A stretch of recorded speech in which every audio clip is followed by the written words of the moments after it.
and drop. Welcome, everyone. So, lots going on right now. Mm-hmm.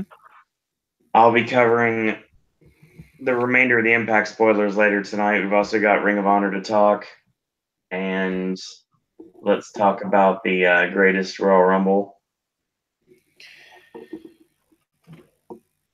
I mean,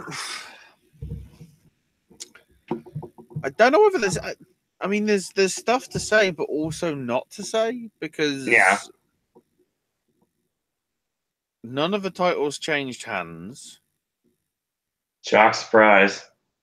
Because let's be honest, it sort of seemed obvious that the Bar weren't getting the belts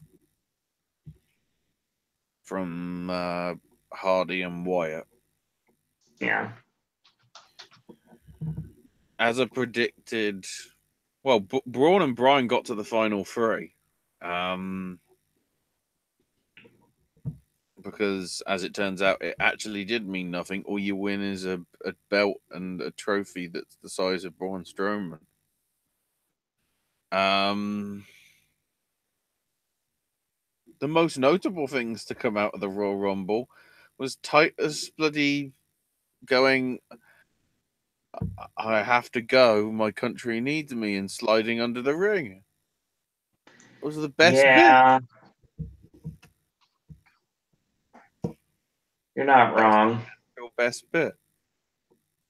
And not in a bad way. I was like, I love it. I actually love it. The circumstances of like the cage match as well was weird. When it was clear that Roman had his foot down first, which of course is now plot. The AJ Nakamura match going nowhere because it went to a double count out. It was like, genius. Do I want to see this again? I mean, yeah, because I know that they can put on a good match, but storyline wise, do you want to see it again? I'm intrigued to see whether AJ gets smart or whether AJ actually succumbs to sort of having to get DQ himself. I think he's gonna kick Nakamura in the nuts. And then the title change happens in London because, you know, that's when the last title change happened. Always happens in London. Or the UK, I should say.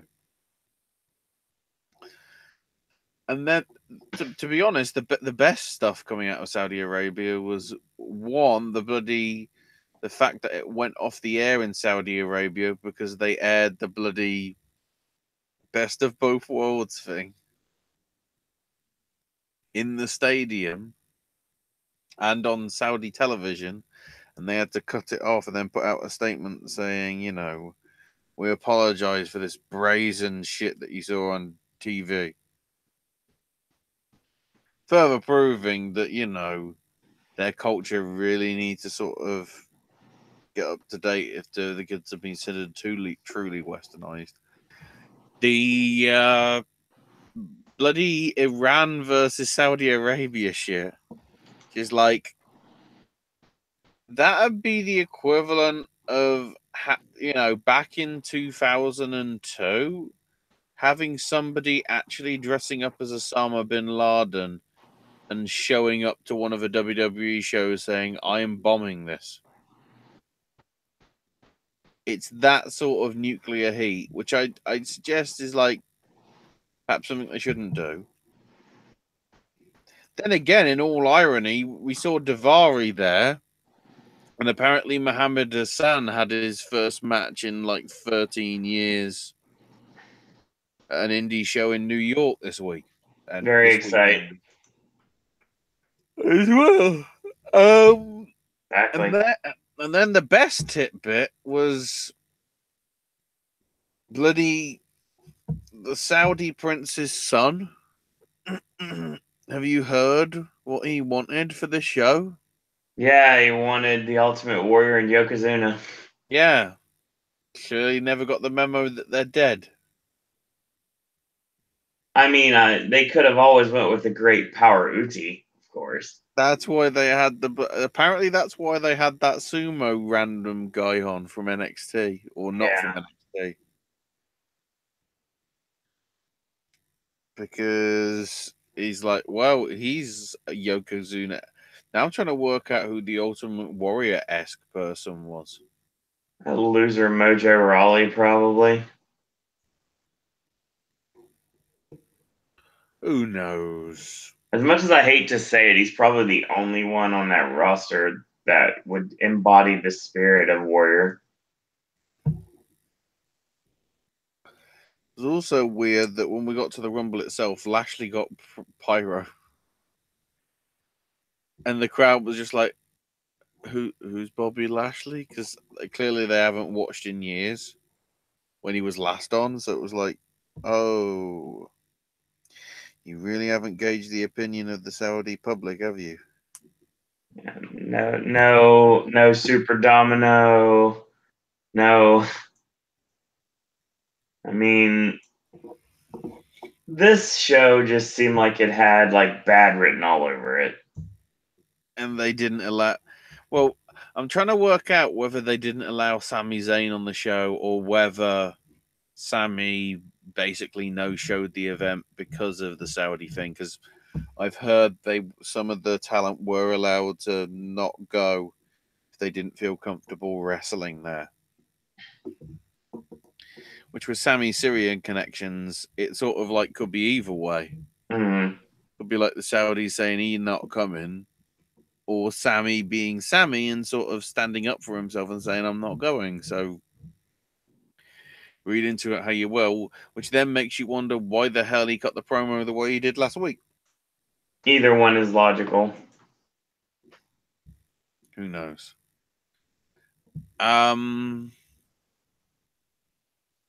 Which then rolls us into tonight's Raw, which is awkward because it's another go home show before another pay per view, which is further complicated. And I had to look into this to actually get a gist of what's going on. Next week's show is basically going to be go home show as well, because Raw and SmackDown are immediately flying out for the European and UK tour for the following week. So these guys are not getting a fucking break. I mean, I guess the women technically did because of Saudi Arabia, but it's like they're working non-stop. I mean, thank God they're not doing any house shows before Backlash, because I think they'd be knackered even more so. Right. I mean, that's why they're based out of Montreal for the next 2 nights, as it turns out. I just thought it was logistic reasons, but then, working it out, it's probably just that's how they're getting their rest now. So we start off with Roman getting booed as all hell because it's a wacky crowd, apparently, according to the commentary again, because, so there's a tweet from Chad Patton basically saying that he blew the call, saying, Reigns should have won because his feet hit the floor first when he put Lesnar through the cage, but because he was concerned about the safety and well-being, he just went with the first person that went out of the cage, which was, of course, Brock. And of course, Reigns is saying, I'm the real Universal Champion. I should be champ, but I'm not yet. A lot of people doubted me, but I beat Lesnar in the cage, so I'll never lose faith in myself. It's like, I don't know where it's going. And then Joe is on the big screen because, he's a SmackDown star now, so he can't be on Raw even though they're in the same building. And basically Joe's like, I told you you'd lose to Lesnar. And guess what? You lost. So, I'm putting you to sleep on Sunday. Then randomly Jinder comes out saying that he can't stand people that make excuses for their shortcomings. But of course, he has a legitimate excuse for losing to Jeff. Yeah, and tonight Reigns will be losing to him. But then Sammy showed up to a giant cheer because, we're sort of in Montreal, didn't you know? And of course, Zayn did some of the promo in French for the cheap, actual, probably deserved pop. Zayn apparently is claiming that the reason he wasn't at the Rumble was because he got injured by Bobby Lashley and suffered a severe case of vertigo. Zayn wanted a match with Reigns, and then Kevin Owens showed up, and he got an even better ovation than Sammy did. And of course, Owens did some French in his promo, and instead of yes, they were doing we.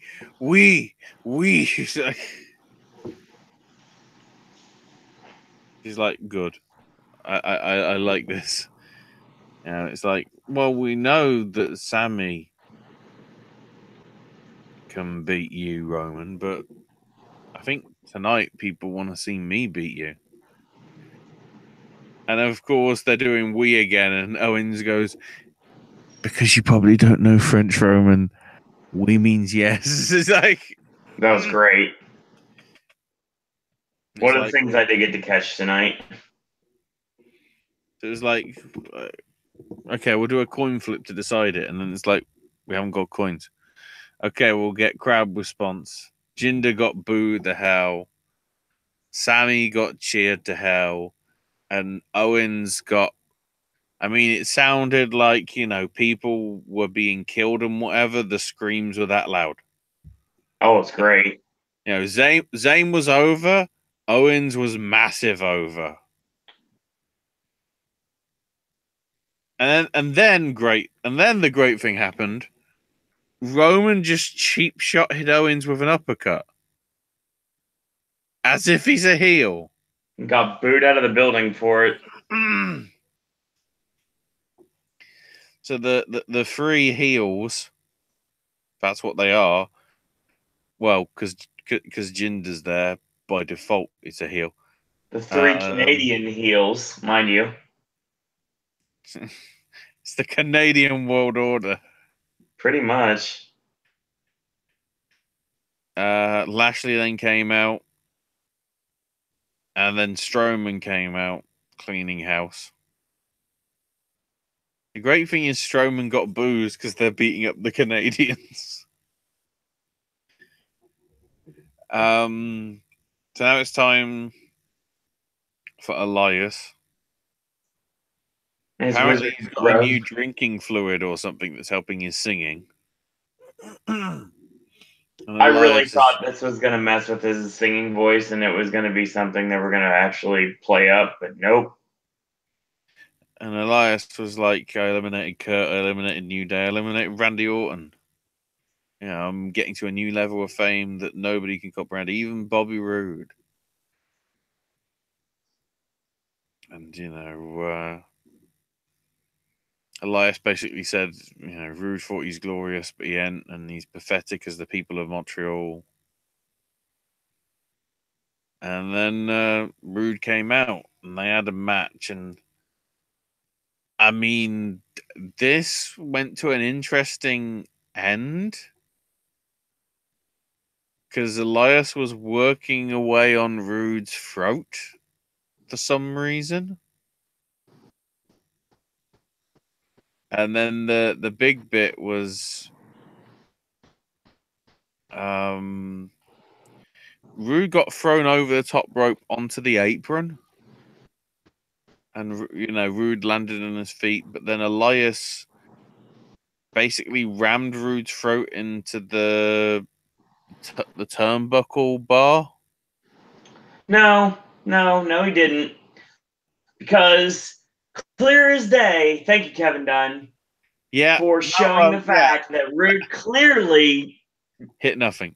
did not hit anything close to his throat. But the idea was then Rude started selling and saying that he couldn't breathe, and referees and medics surrounded Rude. What is the point to this? Elias announced himself as the winner, as like via referee stoppage. Well, it's like he's taken out Rude's throat because he doesn't want him talking anymore, but I don't think he's cut a promo since showing up on Raw as part of the shakeup. No, probably not. But Elias has. So you'd have thought it'd be the other way round. Except, of course, you know, Rude's still supposed to be face, I guess. All right. So now it's time for Francois and John Paul. Oh, yeah, you mean 3.0 back on TV again? Yes! Good Lord, come on. Elite, okay, I do appreciate the fact that they let them wear their 3.0 gear basically when they were working the match. They even got an interview with Charlie where they were just like, they did some French stuff because, you know, cheap pop. Yeah. And then they got buried by the Authors of Pain in 65 seconds. God, they suck. With the Super Collider. They cannot. They do not need to ever talk. There's reasons why they had a mouthpiece in Paul Ellering. And the Book of Pain remains open, and there'll be a chapter for every team on Raw. I hope not. Believe that. Gee. Da da da da. Fake shit. Da.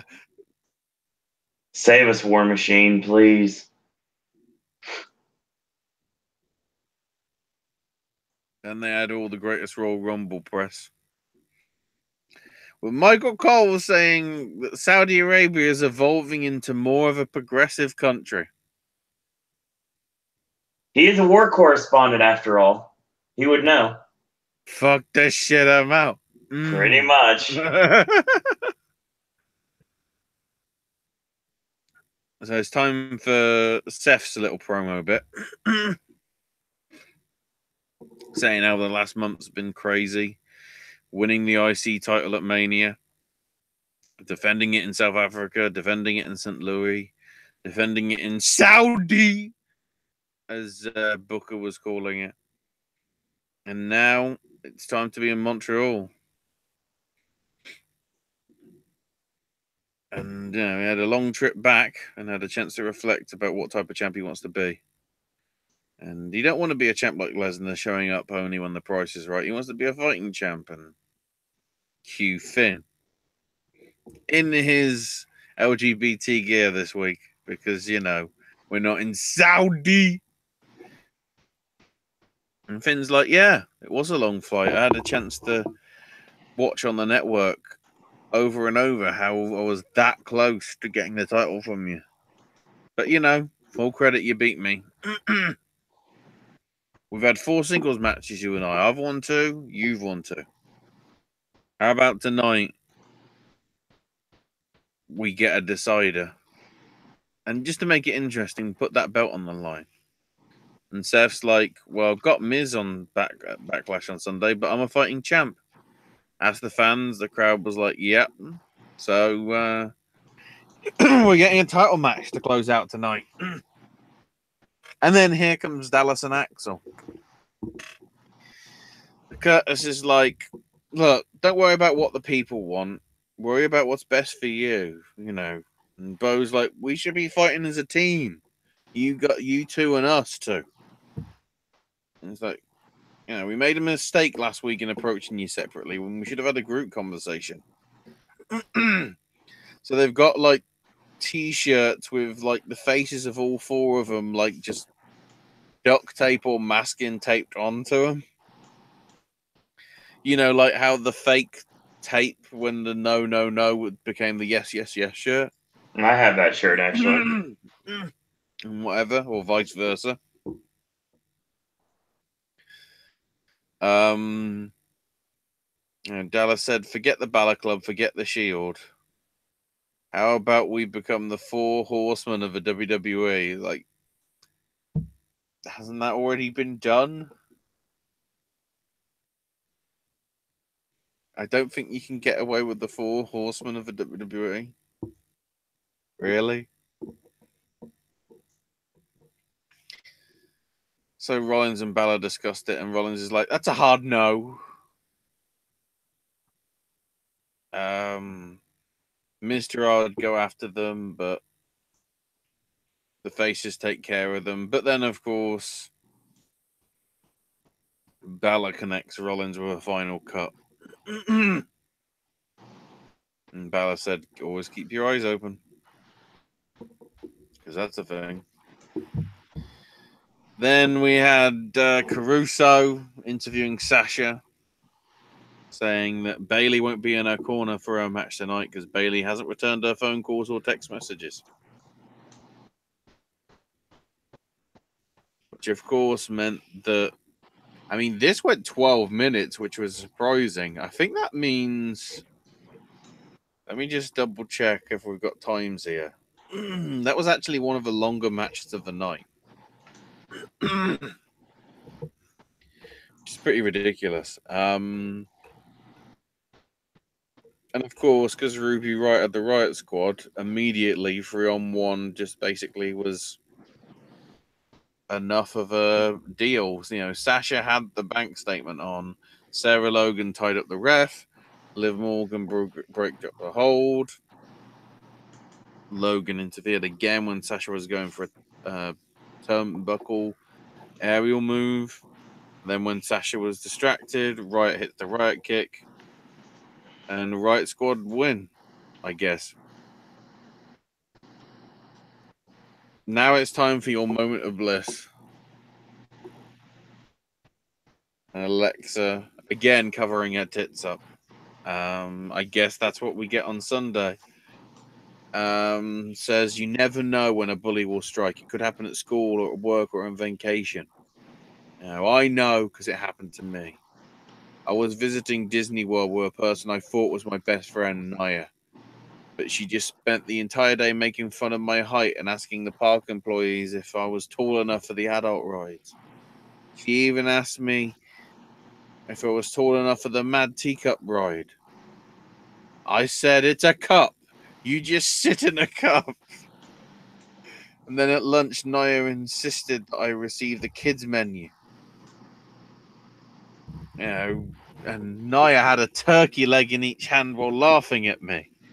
"She's awesome, cock! She's awesome, cock!" I swear they just did that for Doug Lackey. And then Alexa was fake crying up, saying, "I took a day, the happiest day on earth, and it was turned into the saddest day ever. I'm winning at Backlash because I'm not letting the bully win." It was just like, I'm sick of this bullying storyline, but Alexa's still bloody good at promos. Well, yeah. Even though I don't like it, I sort of like it because Alexa's just that good. Now we get to Titus O'Neil. So, for those people that didn't watch the Royal Rumble, they just played the important bit, which was him sliding underneath the ring.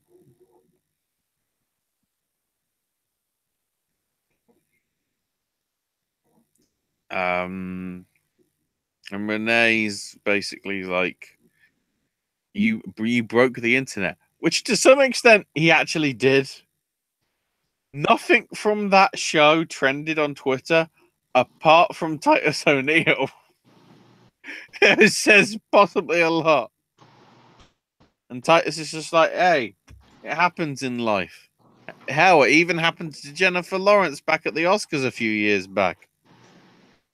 And he's about to say, you know, it's not how many times you fall down, it's when you get back up. But Baron interrupted that slogan saying, "Look,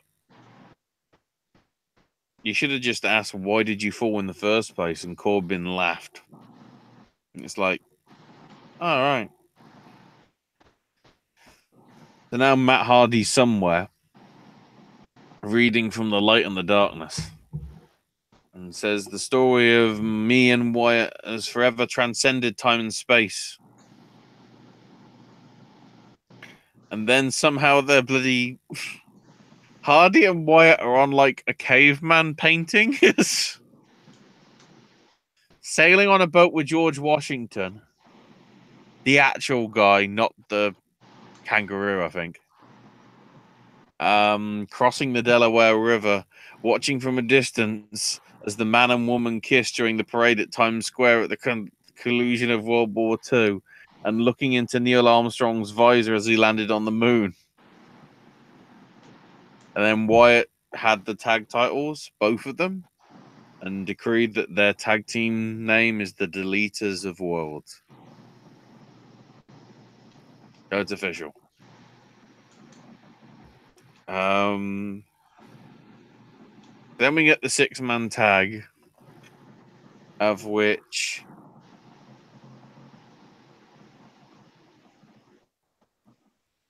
thankfully it was brilliant. It was like the main bit was Reigns having to make the hot tag and the save to Braun Strowman.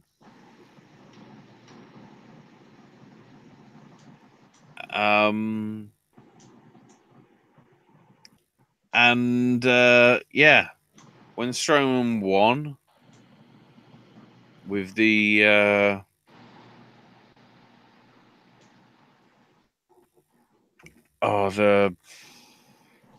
what is it again? The running power slam. Yeah, I think it was on Owens, wasn't it? Because that's why the crowd booed. Yeah. Because it's like the Canadian didn't go over. So, but then again, I mean, one, the crowd was wacky, but they didn't boo probably as hard as they would have done had it been Roman. That would have been a like uber heel heat.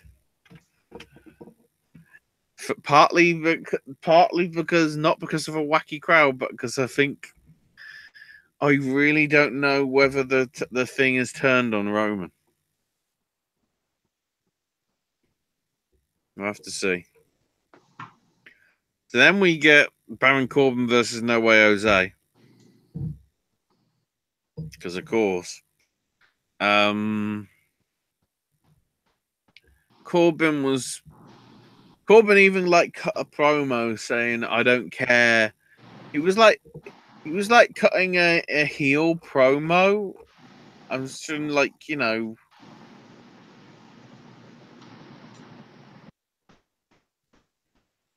he was like he was cutting a promo, but then he just like stopped. It was saying like, no, keep chanting, you know, keep chanting, say whatever you want to say. And you know what happened when that happened, Owen? Silence. They weren't even chanting. It was just like a mild, boring chant and whatever, but nothing substantial. He says the Raw roster's useless. All this nonsense wants to make me puke. I'm here to win titles and money. And I'm not going to be making money making you laugh. I'm putting an end to this nonsense and no one will be laughing.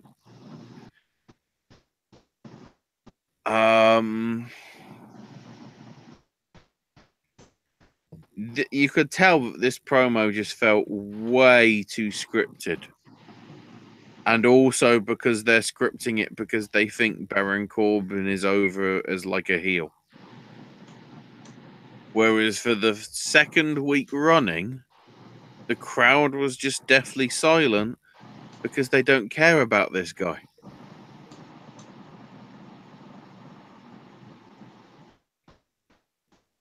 And then, of course, it got so good, this match, that Titus Worldwide came out.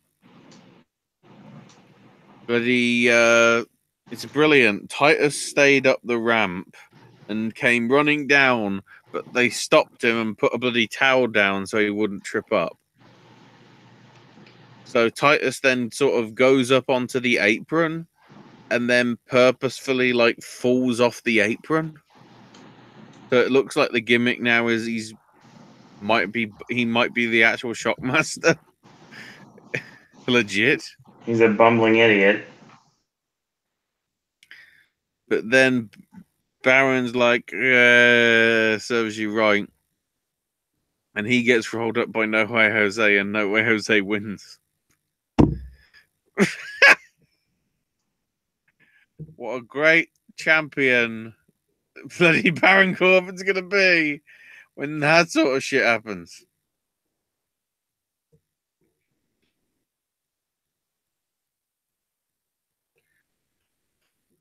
So now we get Mickie James with Tits Bliss versus Natalya with Ronda Rousey. So yeah, they did use her on the show, basically.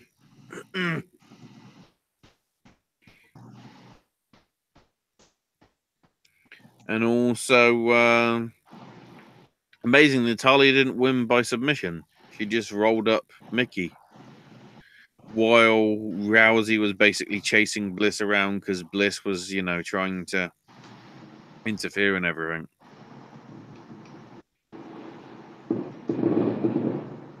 So Bliss basically, Bliss goes up the ramp, and then of course Nia Jax shows up, and Bliss jumps the barrier and goes through the crowd. And then Jack sort of has a stare down with Ronda and Natty, and then raises their hands. Most important thing to note, though, is that crowd was the Ronda marks as well. So we now have the official notes from the Backlash on the note, the card, well, to some extent, is now added for some reason Strowman and Lashley versus Owens and Zayn. Didn't that happen on last week's Raw? I don't know why this is a thing. Speaking of why this is a thing, the only sighting tonight of Ziggler and McIntyre is in a bloody phone promo. And Drew says, when I speak, it's real. Whoa, the Silver Superstars are happy to be here. The two of us are positive that we deserve to be here. And Ziggler's like, look, if I wasn't in this group, I'd be afraid because it's about to get dangerous. We're not here to steal the show. We're going to take it. And I know he's supposed to be good on the mic, but Ziggler seemed like he was fucking calling this in from Saudi Arabia. And it's like he's dragging Drew McIntyre down to sort of insignificant bloody cannon fodder, when he should be on the level of, like, over.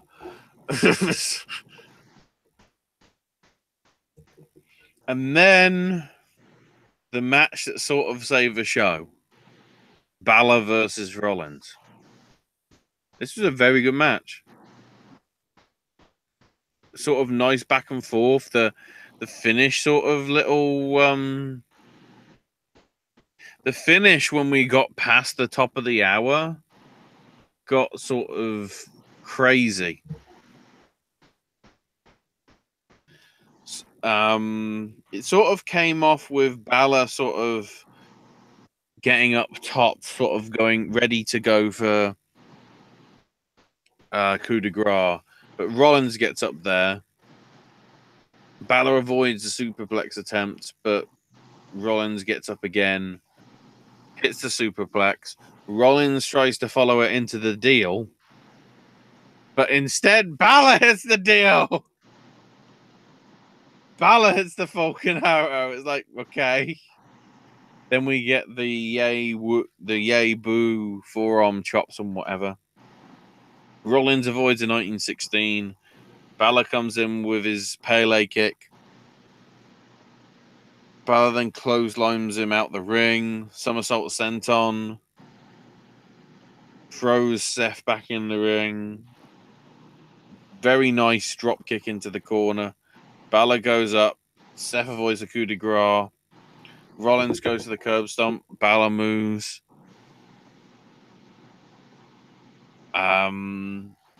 Seth rolls him up. Balor gets out, avoids a second curb stomp, hits the sling blade, goes to another running drop kick, gets super kicked instead, and then Rollins finally hits the curb stomp. And Seth retains. But it's like, I'm fearing how much they're going to put this on as a match now. Because that's all they did, because Miz was obviously busy with his kid in the build-up to Mania. Pretty... I'd say that the crowd sort of saved the show. And to some extent, the main event. And, obviously I talk positively about the moment of bliss and sort of Titus sort of being Titus as he is now. Right. But it did feel like, to some extent, a house show. But, there was some interesting stuff. There was confusing stuff, as I say, with the Elias and Bobby Roode throat angle and everything.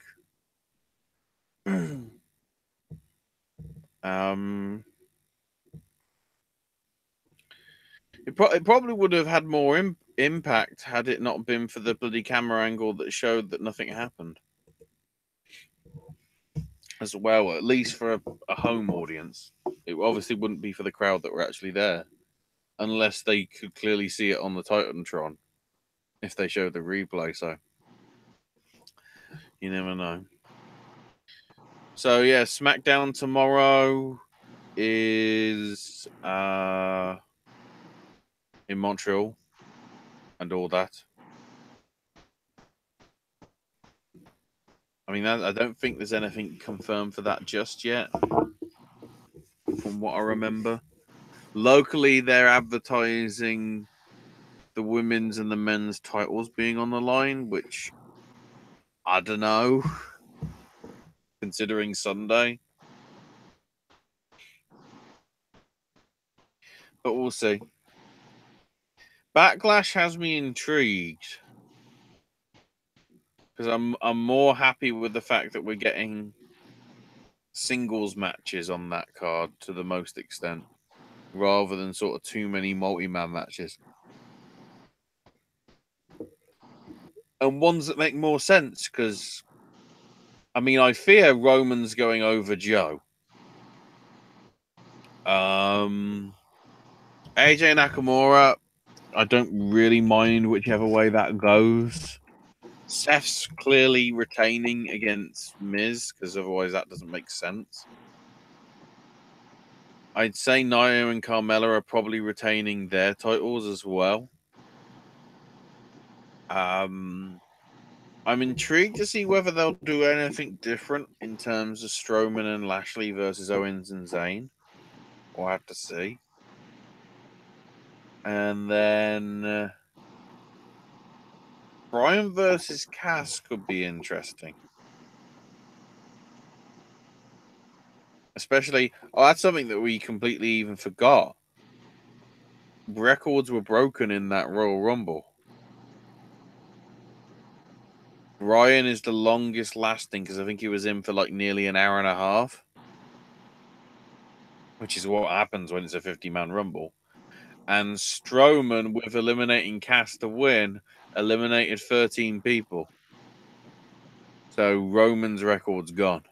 So Roman has no records in the Rumble anymore. Whee!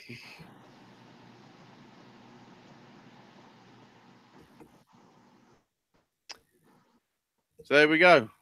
I guess that's the WWE side of stuff. Yeah, it is. Welcome, Jeremy Mills, to chat.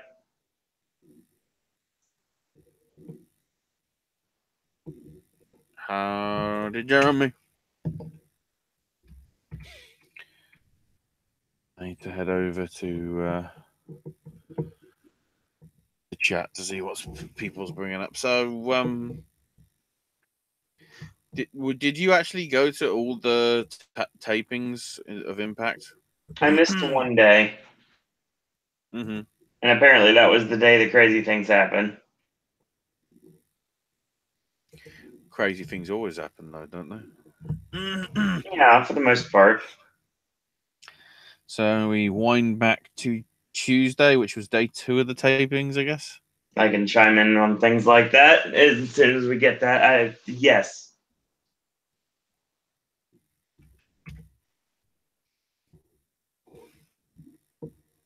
Yeah, because we already did Monday. He's bringing up his Twitter for the notes. You're correct. Go ahead. Trying to remember. What was it, April 24th? 3rd. Okay. Oh, wait a minute. Hold on. Did we already do the 23rd? Have we already covered the Monday show? Yeah, we covered it. You know, because I was watching Raw and you were. Yes. You were watching the other stuff, so I was not there for the 24th. This is the only day I didn't see. Okay, so the notes I've got for the 24th, I got confused because obviously because it's all on my Twitter timeline at that time, it's all sort of wrong. So the Tuesday stuff, Falabar beat Rohit Raju on Explosion. Then because they're taping stuff out of order because Aries was off to the UK, they taped Aries versus Penta for the world title. The match ended in a double count out, apparently. And Aries is like, this is bullshit. There needs to be a winner. There's only room for one champ. So they restart the match. And then it goes to another double count out. And then Penta cuts a promo in Spanish. She's probably just like restarting the match, which they do. And then Aries wins. So he's got his belt back. I will note, Aries dropped like 3 belts. The Defy Wrestling belt went, from what I remember. And he dropped both the IPW UK and the Defiant World title as well. So the belt collector's not getting good this week. He's down belts compared to where he came in at the start of the week. In a 4-way, I heard the Phantasma beat, he pinned Aerostar. The match also featured Drago and Taiji Ishimori. That could be a very interesting international flavor. Z&E, which is DJ Z and Andrew Everett, beat LAX. Taya Valkyrie versus Kira Hogan never finished because Tessa Blanchard came out mid-match and attacking Kira Hogan. Then Congo Kong with Jimmy Jacobs took on Grado with Katarina Lee. So yeah, Winter's back. Congo Kong won. Winter just left Grado. So Jimmy and Congo beat the shit out of Grado until Moose made the save. Then Su Yung versus Ali, inspired by Rosemary with the whole Rosemary style face paint. in a last rites match, which is basically casket match. And Su Yung won. So why didn't they do that at the pay-per-view? Oh wait, $40. So then we had OVE versus Drago and Aerostar. Eddie runs in and attacks them. OVE and Sammy, that is. Eddie chokes out Sammy with a kendo stick. Security has to pull Eddie away. Alicia's yelling at Eddie to stop and that it's over. Eddie then's like calm about it all and then beats the shit out of the security guards with the kendo stick. Because, that makes sense. Then Cult of Lee beat LAX. So LAX is just on a losing streak now. That's good. And then bloody Z&E beat Eli Drake and Scott Steiner to win the tag titles. Randomly. Grado beat Rohit Raju. Kira Hogan with Green on commentary. So, yeah, she's back. Tessa Blanchard won that one. Tessa kept attacking Kira afterwards, but Madison made the save. And then El Jefe, Fantasma, and Pentagon still with the Impact World title and announced as champion. So, or out of order, because that makes sense. They beat Matt Sydal and Austin Aries. And then we roll into the Wednesday show. Well, starting off with some explosion action. Yeah. Petey Williams got a clean victory over Dave Christ with the Canadian Destroyer. And then something random happened. Eli Drake comes out for the Fact of Life. Music stops. Brian Cage's name appears on the screen, and then they just go to start it over again.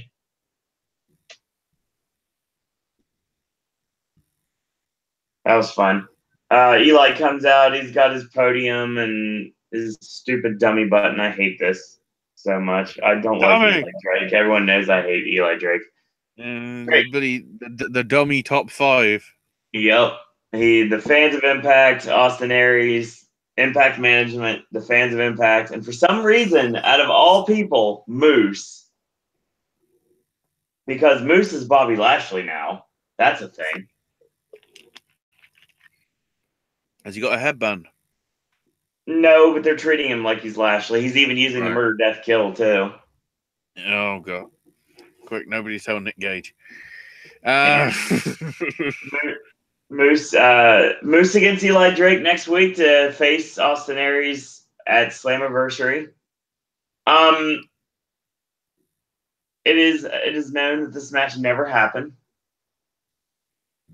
I'm going to guess this is going to happen in the Canadian tapings. Well, turns out from what I've seen, the Canadian tapings is the one night only show. It's not actually TV taping. Moose and Eli Drake never happened. So unless it's happening on a house show somewhere else, randomly, which it easily could. Yeah, I guess. Why not? Moose comes out. He said, not only did Eli lose your tag titles, but also lost the world title match to Pentagon. You're a dummy and a loser. I don't need gold. I am gold, says Eli. And, of course, he sucker punches him, hits the gravy train, and then pushes the podium on the Moose. This crowd really likes Moose, so this got over. We get LAX, which, of course, is EYFBO with the newest member of LAX, Eddie Kingston. Oh, shit. Yep. They beat the Cult of Lee. Caleb Conley got pinned after a wheelbarrow. Where's Homicide? Yeah, good question.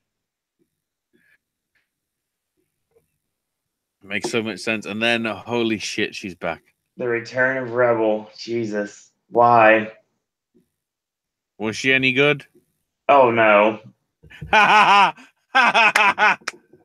mean, it's not as nearly as bad as the match of the decade she had.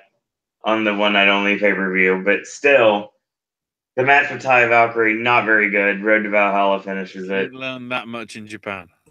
No. Ty asked for a round of applause for the return of Madison Rayne. This is my kingdom, and next week I'm going to show you why I'm not only Lucha royalty, but I'm also Knockouts royalty. So yeah, the Battle of the Queens. Lucha royalty. She doesn't wrestle in AAA because of the way they treat her. Yep. And because we don't know that much about the Lucha Underground tapings, because they're trying to go that sort of, Thanos, Dario demands your silence. Pretty It much. seems, even though he's dead, at least might be dead. I don't know.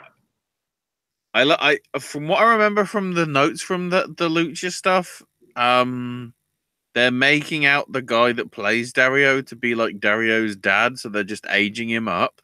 There we go. What makes me think they're going to do like an Eric Bischoff or like the bloody Sting with the Sting mask thing, and it's like it was Dario all along. It's like clearly couldn't see under the makeup, guys. But yeah, Lucha royalty. I mean, when I saw the word Lucha royalty, I was thinking about your comments last week about Sexy Star, and I was like, please God no, please God no, please God no.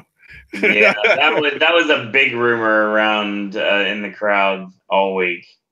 I don't think Don Callis would want to deal with her. Probably not. Oh, and I can officially say this now. We're 4 minutes away from it. Happy 5-year anniversary, Popcast Network. Oh, shit. We've been doing this thing since 2013, May 1st. A lot of amazing things have been done on this mark network. That, Brian Cage wins a match. Yeah, they have a screen on the screen. It says Under Pressure. I'm gonna guess this is like a one night only because it was never really. Yeah, never mentioned.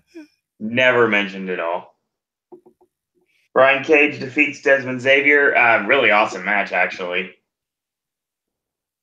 Brian Cage is going to be what Matt Morgan should have been. Honestly, that's the vibe I get. In WWE in 2 years? Oh, give it time. Then we had another Under Pressure match with Madison Rayne getting a surprise flash roll up, beating Tessa Blanchard. The crowd didn't like that too much. Cult of Lee defeating the babyface team of KM and Falaba. But it was not to be because during the match, Ba got blinded and he Samoan dropped KM and Cult of Lee stole the win. And then after the match, KM just shoves Fallah down and leaves. Yeah. He says he'll always be a loser. Yep. And then more explosion stuff. Fucking Scarlett Bordeaux is wrestling on this show. Scarlett Bordeaux and blonde hair, mind you. Yeah, no. She's doing the blonde stuff at the minute. She lost to my new favorite tandem on the face of planet Earth, Katarina Lee and Grado. She's actually not. Why can't we just bring her in as Winter? The former I guess because they can't play the old music, but that music was good. This music's great. The former, it's basically Grado's new, interesting music I enjoy. Katarina wins with a Uranagi backbreaker, and then she kisses Grado's cheek, and they celebrate together. So yeah, I like this tandem. I'm not going to say anything more given the fact that we're live right now, but it reminds me of something very familiar to myself. So you mean Rohit Raju and Brian Cage? Exactly. Brian Cage defeats Rohit Raju with Weapon X. First time I've seen Weapon X in Impact. I haven't seen it yet. That's the first time I've actually got the chance to see him use that on Impact. Matt Sydal comes out, and he's basically trying to be Cage's guru. He's like, I can complete the machine. All you have to do is give up your X Division title shot. And he's like, nope. Military press, F5, and raises the title in the air. I'm okay with Well, this. you know, if he's using Weapon X, surely he's perfect for the X division. Yep. Also, he's a fucking machine. And then the crazy shit, maybe. You know, Z&E and Drago and Aerostar with, from what I've heard, possibly a big injury. Yeah, this is bad. So this match is fantastic, by the way. Marred with a really bad finish. So Andrew Everett has not been using the shooting star press. He's not been using the 450. He's actually using the 630 now. And this was bad. When he connected, you could definitely tell that Aerostar got the wind knocked out of him. And that's how they won the titles. Well, they retained the titles in this case. So it was a title match, right? It was a title match. So they threw the X up. Here comes the trainers. Here comes the refs. And here comes Sanjay, Taya, Petey, and Scott D'Amore. Yeah, here come the bookers. Yep. That's how you knew something was up. He waited. They waited for a while to check on him. They unzipped his gear, his chest and his gear. He didn't move for quite a while. It was a really scary situation. But luckily, they helped him to the back, and everybody was wondering exactly what might have happened. And I was like, I just have to point straight to the 630. That's exactly what did it. And Aerostar didn't work the rest of the week for good reason. Yeah. Oh shit! I've just seen the tweet. Oh, my birthday's going to be interesting. Beyond Wrestling shows on Saturday, May 26th. EYFBO versus Ring Camp for Thatcher and Volta. Oh, dear God. Whoa. Isn't Volta the new PWG champion now? Over the weekend? We are basking in his glory and all that. Well, it was last week. What they did announce is, Bask in His Glory is the next show. Let me quickly bring that up. I need to go to prowrestlinggorilla.com/news to get the Twitter feed with everything. So the tickets go on sale at 8 p.m. tonight Pacific time, so 11 Eastern. If you are going to make the trip over, considering it may or may not be the last ever show at the American Legion Hall in Reseda. Isn't that up in the air right now? Yeah, it seems unclear because there's been some complications in terms of the selling of the venue. So I think the next show that they're going to have in like June or July is already booked for the cinema. You know, where Keith Lee won the title a few months back. Yeah. That's booked, but after that, it obviously depends on the situation with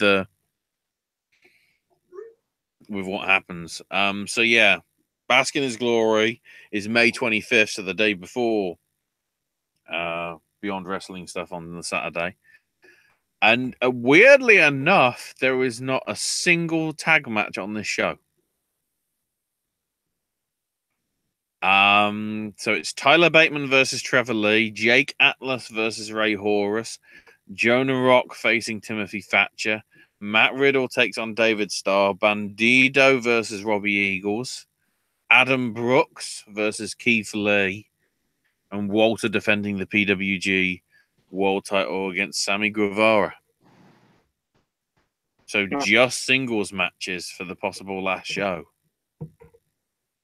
Interestingly.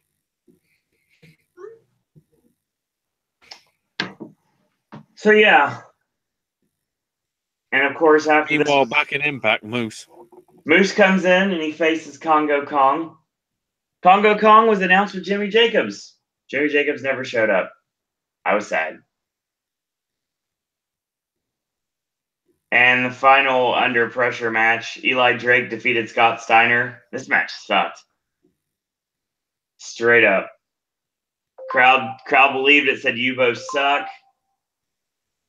He won with a really awkward-looking chair shot. Not fun.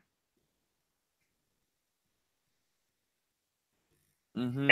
And then we got a fantastic match with Matt Sydal against El Hijo del Fantasma.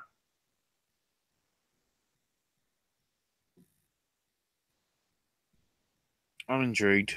It's good. It's really good. And then Explosion ended with, like I said, my favorite tandem of Grado and Katarina defeating Rahit Raju with the Rolling Slice. And after the match was over, when the cameras were off the air, I don't see them putting this on television, they did the old two dudes with attitudes pose on the bottom of the ramp. And they two-sweeted each other. Because of course. Yep. And the most important thing about the 26th is we got our second announcement for Halloween Horror Nights 27. Yeah. By 27, I mean 28. God, I'm so tired. I've been sleeping on and off all day. It's been a long day. So yeah. Original content coming to Halloween Horror Nights 28. Dead Exposure, Patient Zero. And then I went to Impact. Kaboom.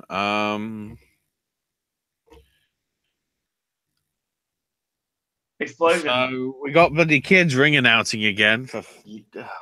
Yeah. This is the thing. I got a free t-shirt.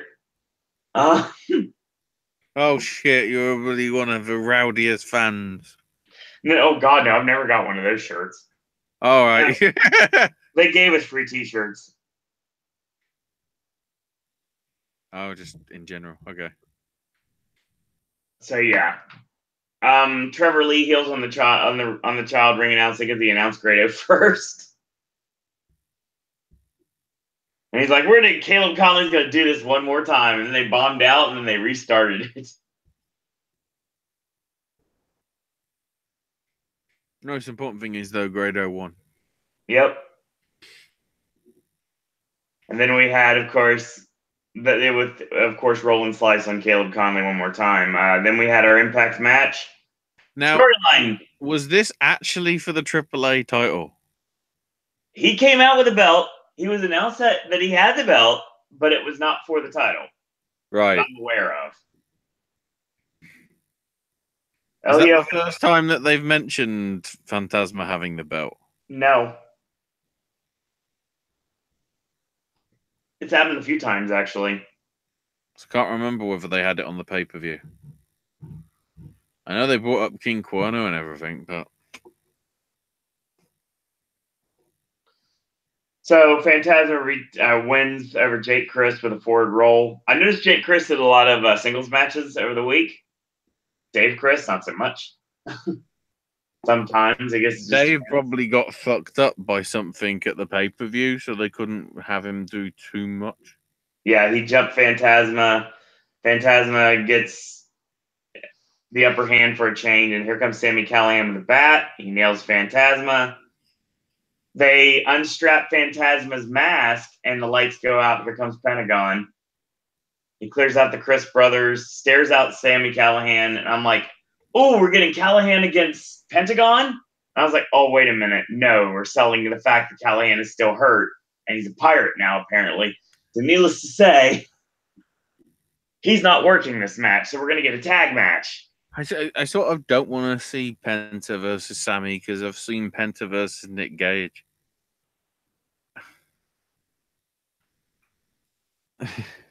Sammy is just Sammy's getting on the verge to just be a wannabe Nick Gage, which, considering the CZW connection, makes sense. I see that.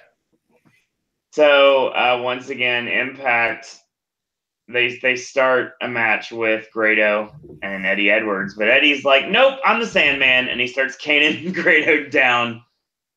He threatens Katarina, and then he gets on the mic that I had Sammy beaten, bloodied, and I was going to finally kill him off and end him once and for all, but he ruined it. He has everybody fooled. I want to expose him as the fraud he is. He tells Tommy Dreamer to get his fat ass down here. Dreamer comes out. He's going to try to be the voice of reason because Eddie Edwards has lost his mind. And he's like, you know what? Would you trade anything you did in ECW? And he's like, no, I'm a hypocrite. And Eddie's like, why don't you let me end him once and for all? Dreamer's like, move on. And of course, he directly references the feud with Raven without saying the names, of course. Eddie's like, I haven't spoke to Alicia in a week.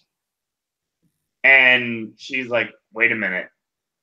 And Tommy, of course, lets it drop that he knows this. And he's like, how do you know this? Because, and then all of a sudden, quote the Raven, nevermore. Pretty much. Yes, exactly. So Eddie Edwards is Tyler Fullington, confirmed. So Dreamer's threatened by Edwards. Eddie gets knocked down, and then he grabs Dreamer and starts caning him. And I'm thinking we're gonna get Eddie Edwards and Tommy Dreamer at Slammiversary. And I was like, okay. This was the fucking guy that was Pro Wrestling Noah's first ever Gaijin champion. And he's in some shitty fucking storyline because he thinks he's the Sandman. Well, he's not drinking or smoking, so we're good. Yet. Sandman don't do that as much. Still does drinking from time to time, but no, I haven't seen him smoking. LAX. Still, it's just like, I don't know whether that's what Eddie needs to be doing. Anyway. Eddie Kingston. Impact matchup, LAX with Eddie Kingston defeated Z&E, Street Sweeper on Andrew Everett, and then LAX celebrates at the crowd because they're baby faces sometimes. Slammiversary then. Yep. So LAX dropped the title to Steiner and Eli Drake for nothing. Hey. Yep. Oh, Lord. Well, I should be talking about high quality H2O and the month we're just finished right now, but I'm not going to. So now we're going to talk about low quality KM. Kevin Matthews comes out and gets a microphone. I'm sorry. I like KM on the mic. I do. I mean, he's basically Biff Tannen in every way possible, but I mean, I like it. I mean, I think if he feuded with Jack Swagger in another company, it would be really interesting. Or they teamed up as a tag team, that'd be even more interesting. They could face like Kushida and someone else. Anyway, book it, Joe Janela, make it happen. So KM comes out. He says he tried to take Falaba under his wing. He's like, I'm bigger than Impact. They even named this company K Impact Wrestling. To be fair, that's not bad. His gear said K Impact on the back of it. He said, this is all about me. He calls out Fala one-on-one. Fala pulls out a piece of paper. And he says, bye-bye. He bombs out. KM says, you say you friend, bah. But you still act bully, bah. You still need to grow up, bah. You don't fight, bah. You fight standby wrestler, bah. Yes or no, no, no. Crowd eats this up. They freaking love Falaba. Have you any wool, Owen? Yes, sir. Yes, sir. 3 bags. Bah! God.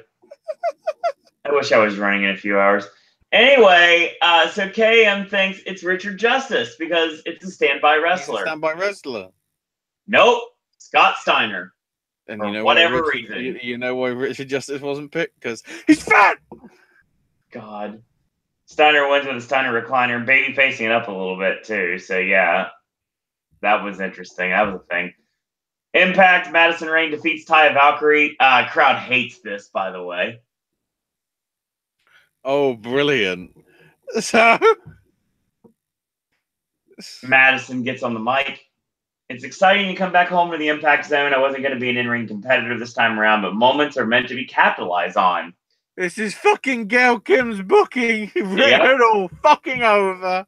Yup, exactly right. Madison's created career moments for herself by beating Tessa Blanchard and now Taya Valkyrie. Impact promised me this afternoon if I beat Taya, I get one more opportunity to make a moment for myself, a moment for my daughter and everyone who supported me.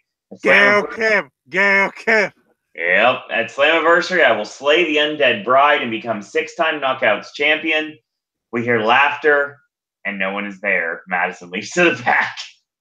So, fucking My notes Madison make the Rain. greatest sense, Madison don't they? I guess we should have seen it. Madison Rain is Roman Reigns. Oh God, no! I actually like Madison Rain.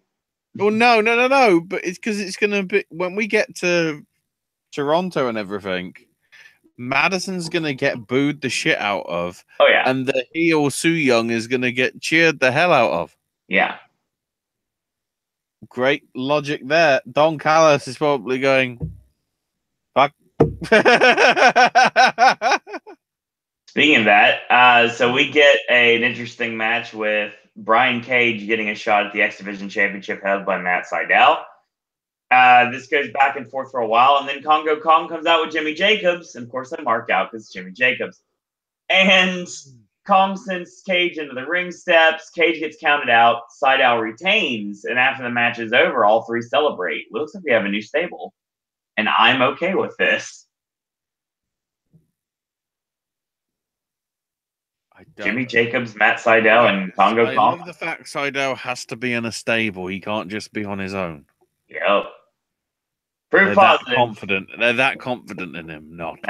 That's exactly what someone said on Twitter when I posted. I was like, yeah, it's clear that they have no idea what to do with Matt Sydal. I was like, yeah, pretty much. Drugs.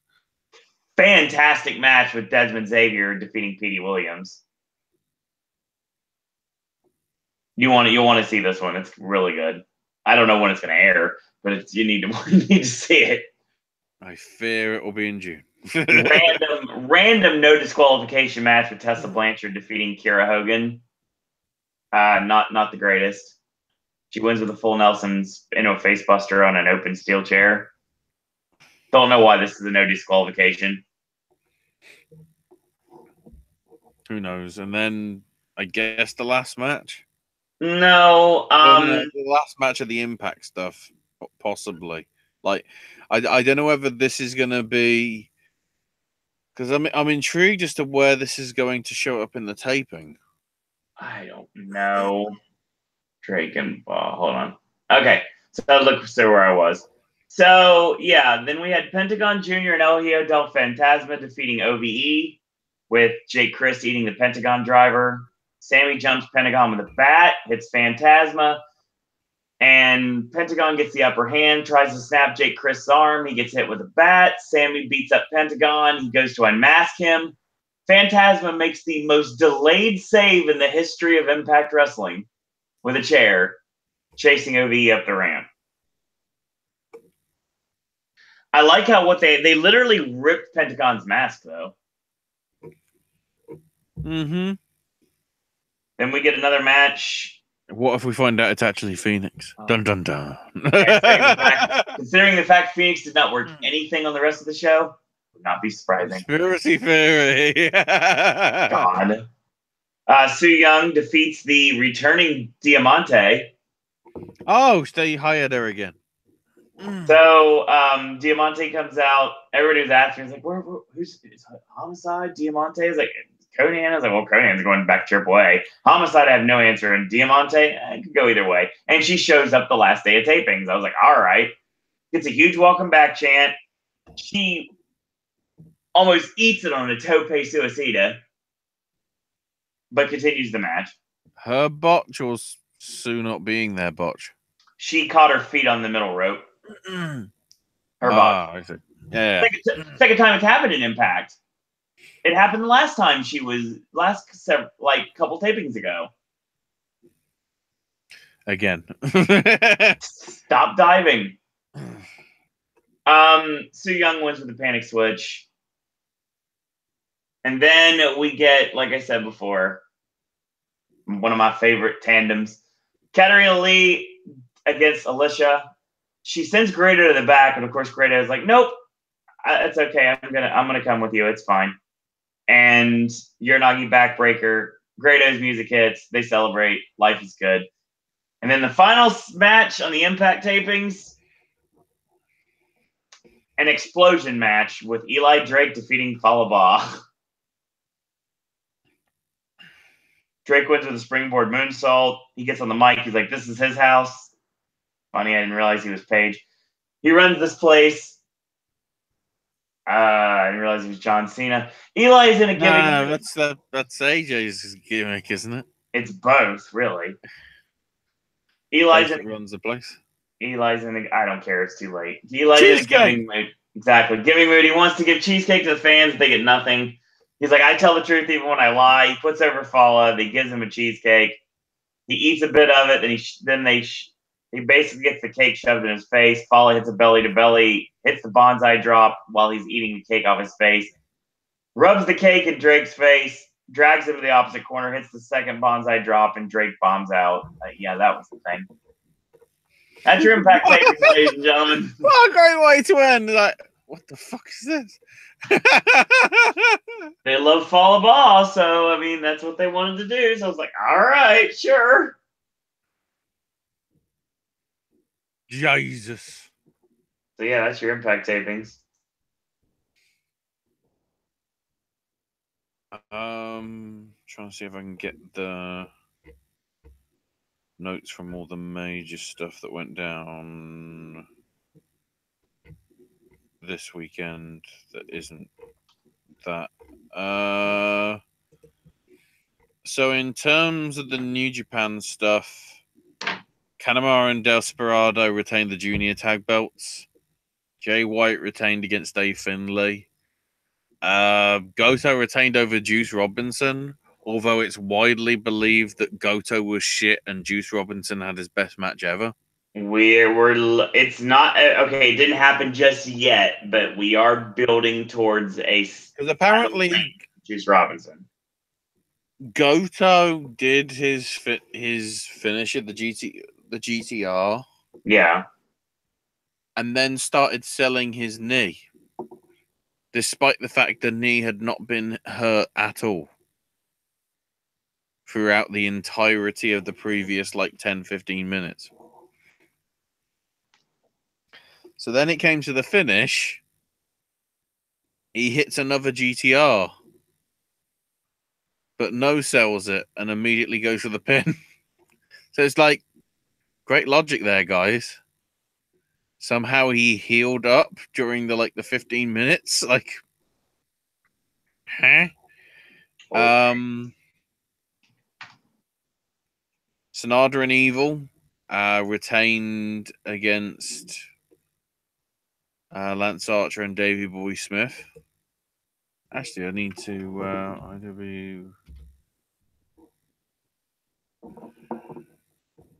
to just double check that I didn't get it wrong with the junior heavyweight titles.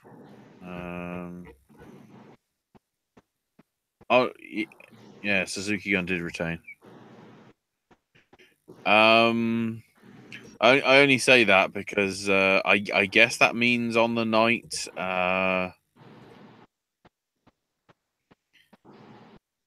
yeah, I think Bushi and Takahashi both beat El Desperado and Kanemaru. And then Naito beat Suzuki to win the Intercontinental title. So LIJ won everything that night.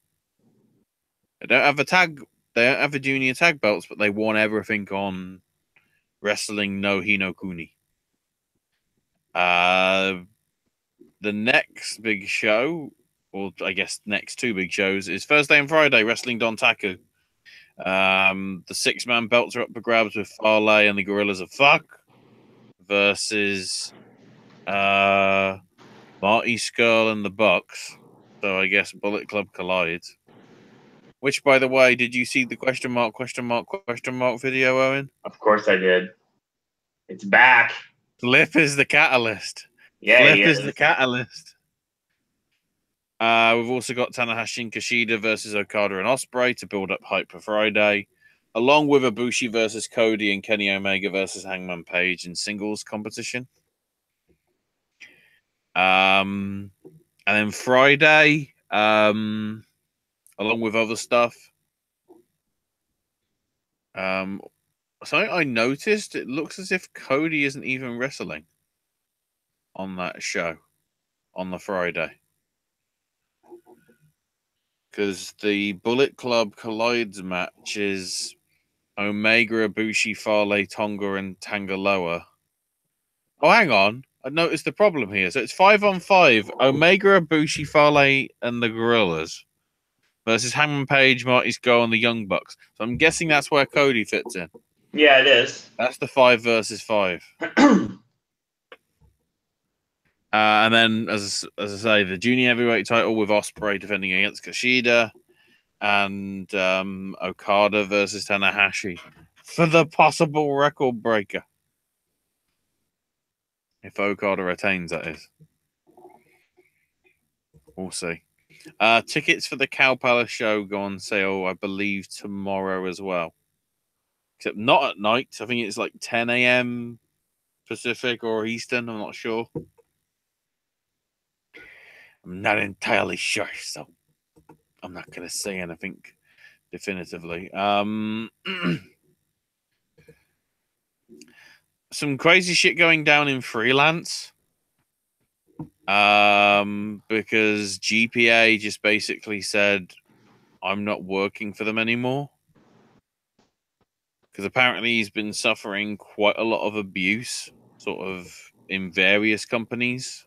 I guess because of the booking in terms of him being a heel or whatever. And apparently, according to him, it's spread from the locker room to the crowd. And so much so that freelance were printing T-shirts that had the hashtag beat up GPA. Because I guess they're playing off, beat up John Cena. So because of that stance and because he felt it wasn't right, he's not working for them. So that went a bit dodgy. I need those results. So the Ring of Honor stuff. I wouldn't say anything major happened. Dalton won the Proving Ground match against Flip Gordon. Cody beat Punishment Martinez. I guess that was sort of one of the big things. Adam Page and the Bucks beat the Kingdom to, I think, retain the 6-man belts. Hang on, are they the 6-man champs? No, they're not, are they? I don't believe so.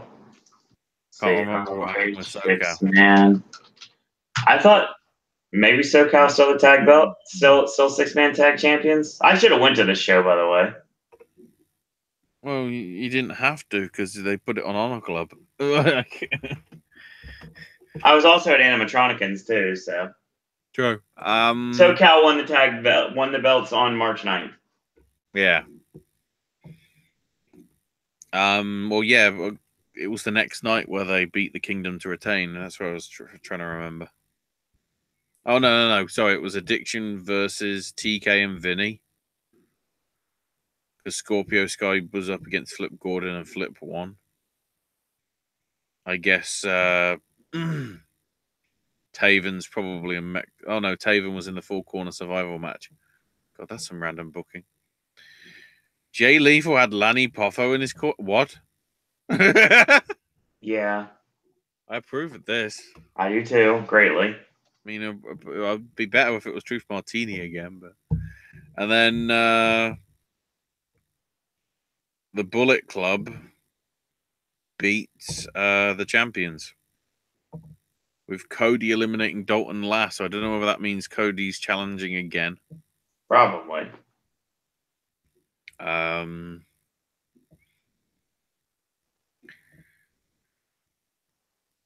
intrigued to see. I'm intrigued to see where it goes in terms of Bullet Club because it's clearly going to happen on Being the Elite sooner rather than later. So what's going on with that?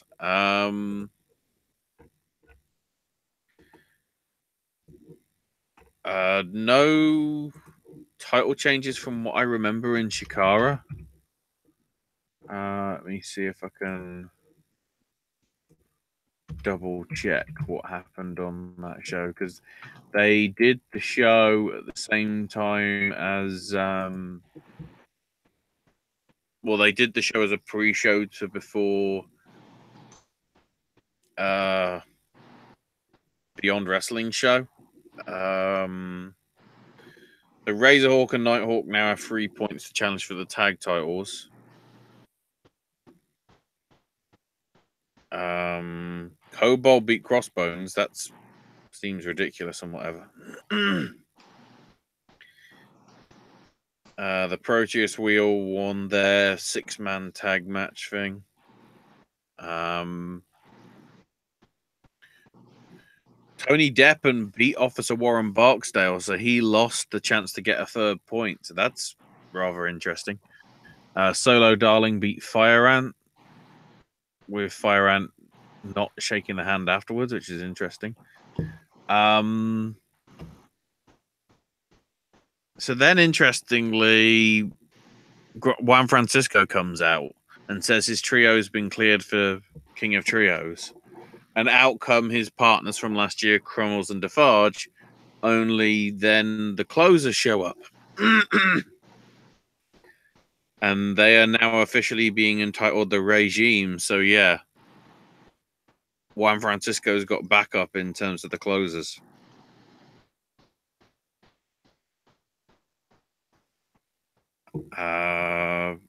Creatures of the Deep versus the Lost Ice Creams and Thief Ant and Green Ant. The Creatures of the Deep win, and basically the Ice Creams are getting destroyed, except here comes Princess Kimberly. She's back. I think she might have gone to her lave somewhere in an abbey. The quote from her was, "There have been kings and queens showing up since I've left, but I'm the only true royalty. I'm back, and I'm number 33, or I'm your 33rd entrant for the Infinite Gauntlet." So I guess that means we have everybody. I don't even know if we've got a full list. Ophidian beat Puma King, and from what I believe is supposed to be a very good match. And the closers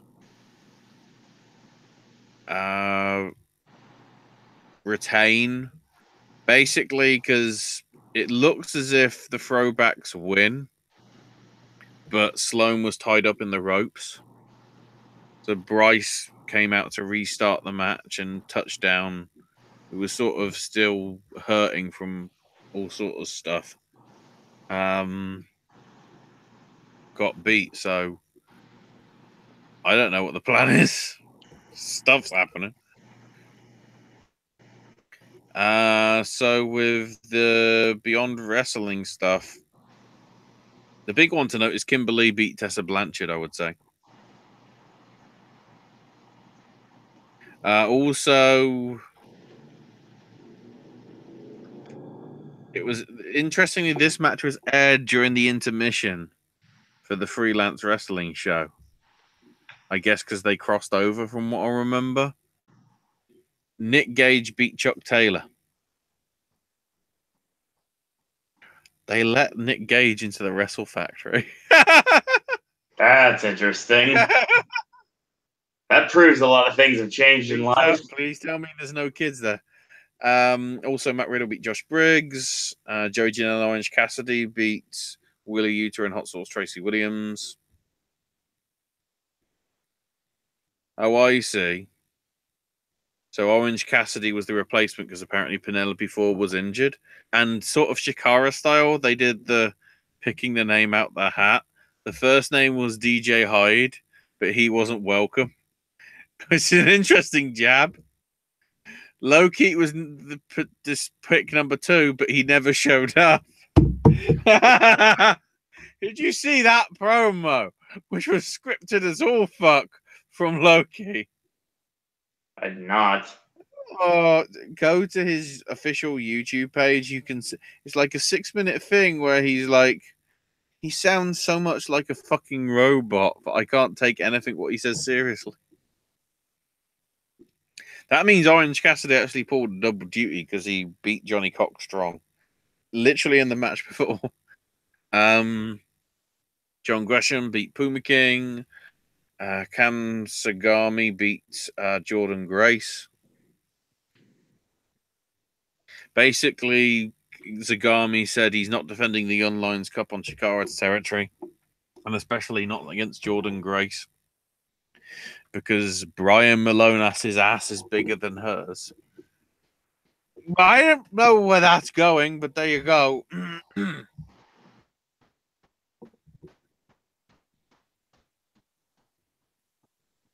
So some other stuff happened. Also, LAX beat Icarus and the Throwbacks. Just randomly. Then on night 2 of Beyond Wrestling stuff, there was still somewhat of a Shikara crossover, because on the Powerbomb.tv pre-game stuff, which was on YouTube, Solo Darling beat Dabien. Stokely accompanied Faye Jackson to the ring, but he can't do double duty because he's got to prepare for his match. So she jobbed to Oceana. Tasha Steeles beat Karen Q, and Hot Scoop Skyler beat Tessa Blanchard. So there's somewhat a surprise. They tried to do all women stuff for certainly that match, as you can probably tell. And then Kimberly Jordan Grace was the opening match of night 2, so that's a bit weird. Then Bill Carr comes out saying he saw his name on the poster with no opponent. It looks as if he's going to wrestle the bloody ring announcer before issuing an open challenge to anything in the back. And holy shit, Bill Carr wrestles Shockwave the robot.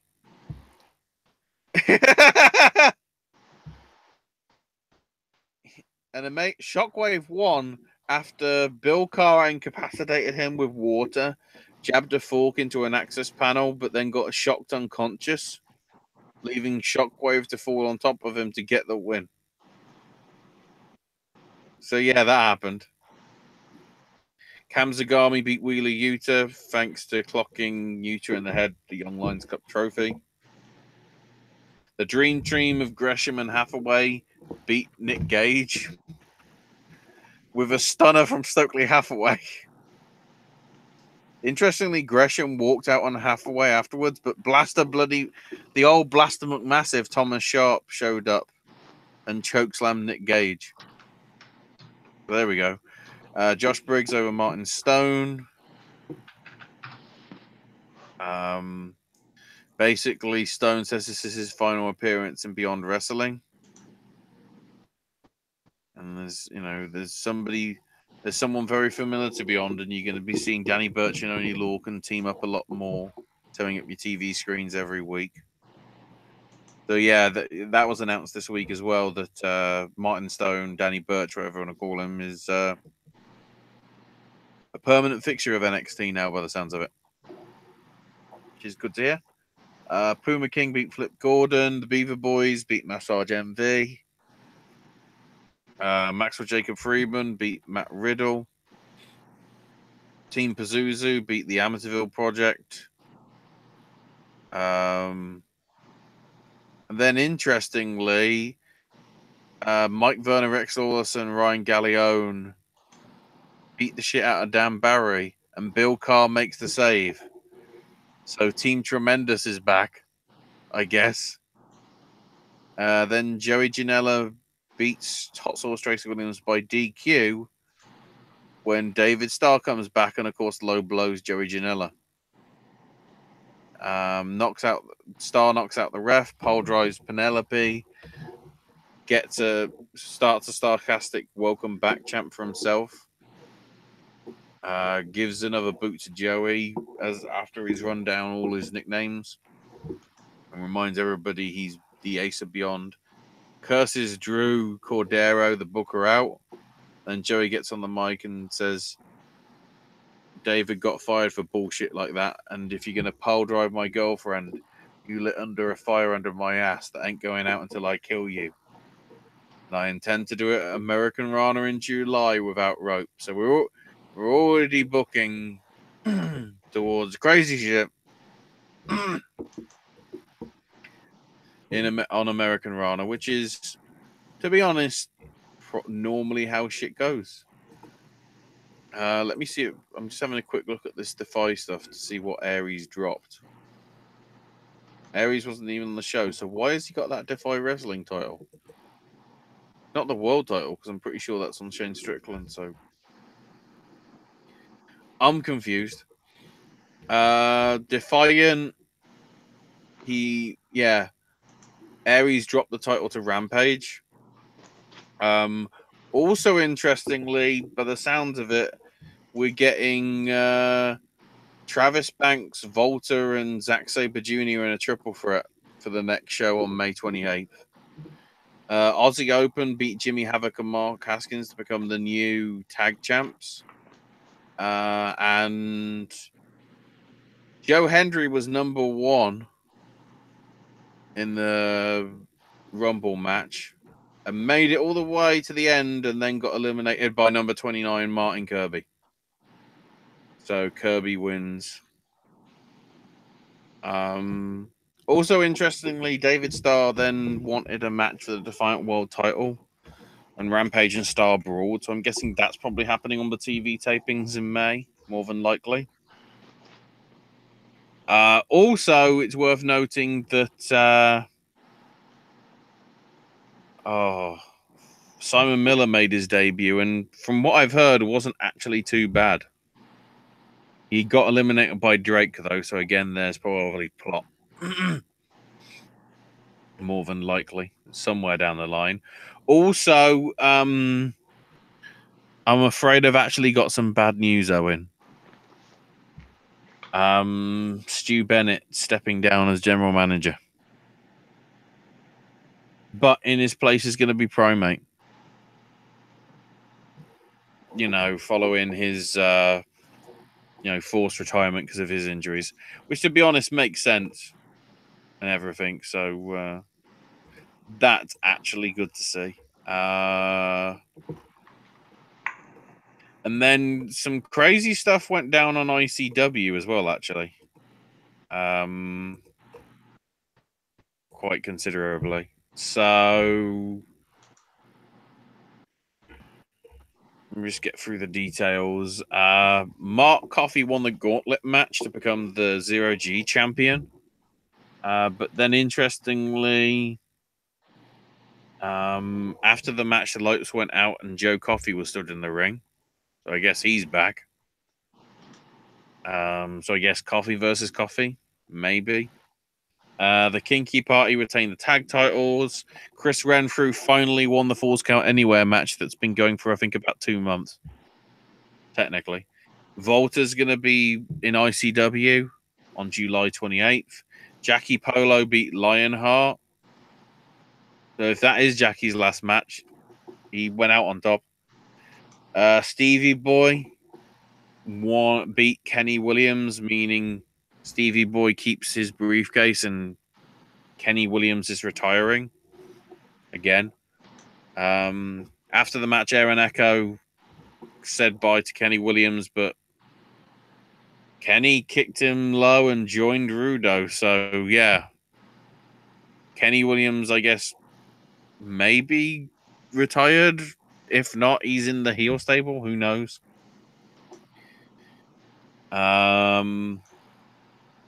James Storm turned on Ravy Davey, so I guess he's heel now.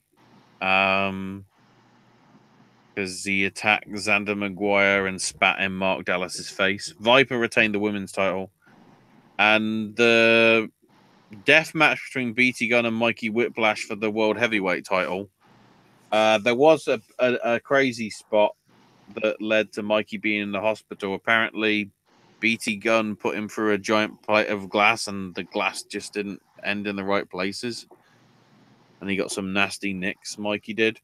But either way, a la WrestleMania 31, Stevie Boy came out and cashed in his Square Go title opportunity and won. So Stevie Boy is the new ICW World Heavyweight Champ.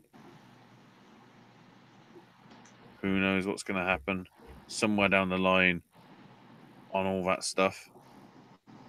Oh, and apparently Zia Brookside will be facing Shikara for the IPW Women's title somewhere down the line because Zia Brookside retained against Rhea O'Reilly and Shikara won the number 1 contenders tournament that IPW had in Canterbury, Kent. Apparently. A lot because they did a women's show along with the men's show, I think, like a night or so before, which is where Austin Aries dropped another belt, which, as I mentioned earlier. So, in terms of stuff coming up this weekend, let me go to my Facebook events because that'll be quicker to do rather than going to the text file. It's not fully up to date. Too many events. May please load. I guess they're doing some sort of thing with James Ellsworth in IPW this Wednesday, by the looks of it. MLW's having its TV tapings on Thursday in Orlando. Fight Club Pro is back at the Starworks warehouse for Return of the Sendai, sorry. I've also got Defy Wrestling. The start of Super Strong Style 16. Did you see the live, not live draw or anything? Or are you not following Progress's YouTube, Owen? No, I've been too busy. Hang on, let me quickly. I need to go back to get because they did announce the first round because the deal is you won't actually know the matches until the day because they would like do a drawing beforehand as a mystery. So let me just get the one I remember because it's the weird one is Matt Riddle versus the tag champs. So I don't know whether one is fighting and not the other. So yeah, it's Chris Brooks versus Cassius Ohno, Tyler Blake versus Jordan Devlin, Pete Dunne taking on Doug Williams, Joey Janela versus Drake or Gibson. I don't know which one it's going to be. Angelico versus Mark Andrews, Keith Lee taking on Flash Morgan Webster, Chuck Mambo versus David Starr, and TK Cooper. Sorry, Chuck Mambo versus Zack Sabre Jr. and TK Cooper versus David Starr, if I can say it properly. Day 2's got Travis Banks versus Volta. I think that might be title for title. Oh, no, it isn't. It's the only Travis Banks world titles on the line, so we'll have to see what happens there.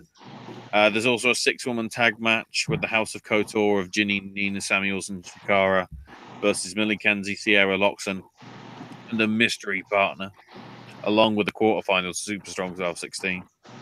And then on day 3, on the Monday, with the semis and the finals, there's also going to be Toni Storm defending the Progress Women's World title against Charlie Morgan, who is very foul-mouthed in her promo, which I approve of.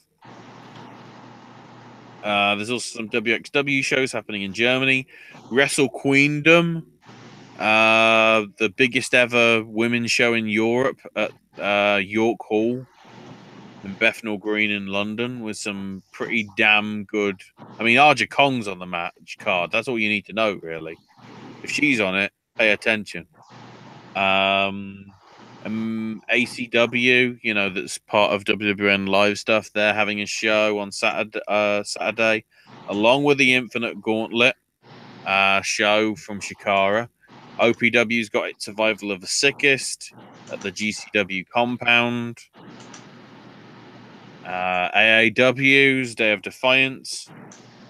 Kaiju Big Battle's got some stuff. Wrestling Revolver's going to be in Iowa with Penta. Some more Defy Wrestling Southside as well. Quite a bit going on.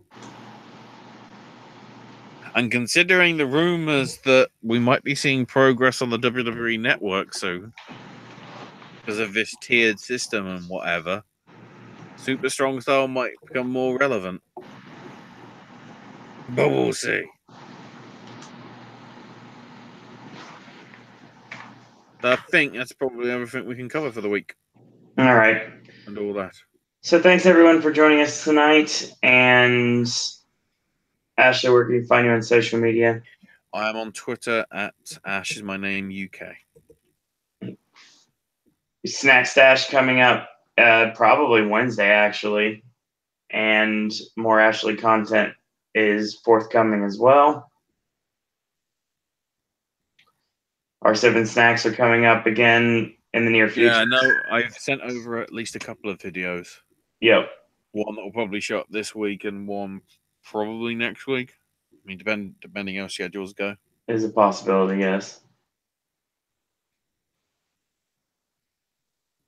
So yeah, that's gonna be our show tonight. Follow me on Twitter at Zero and Disney. Follow the network at Popcast Network. Check out our Facebook fan page of Popcast Network. And as always, in a world where there are a billion wrestling podcasts, we're very pleased that once more tonight you have chosen a Popcast. Well, thank everyone for watching. Thanks everyone for listening. Thank you for sticking around for 5 years, everyone. And the best is yet to come. Until tomorrow, boys and girls. That's all I gotta say about that. Yeah, well, no. That's what you get for a stupid show, Raw. We talk about everything else.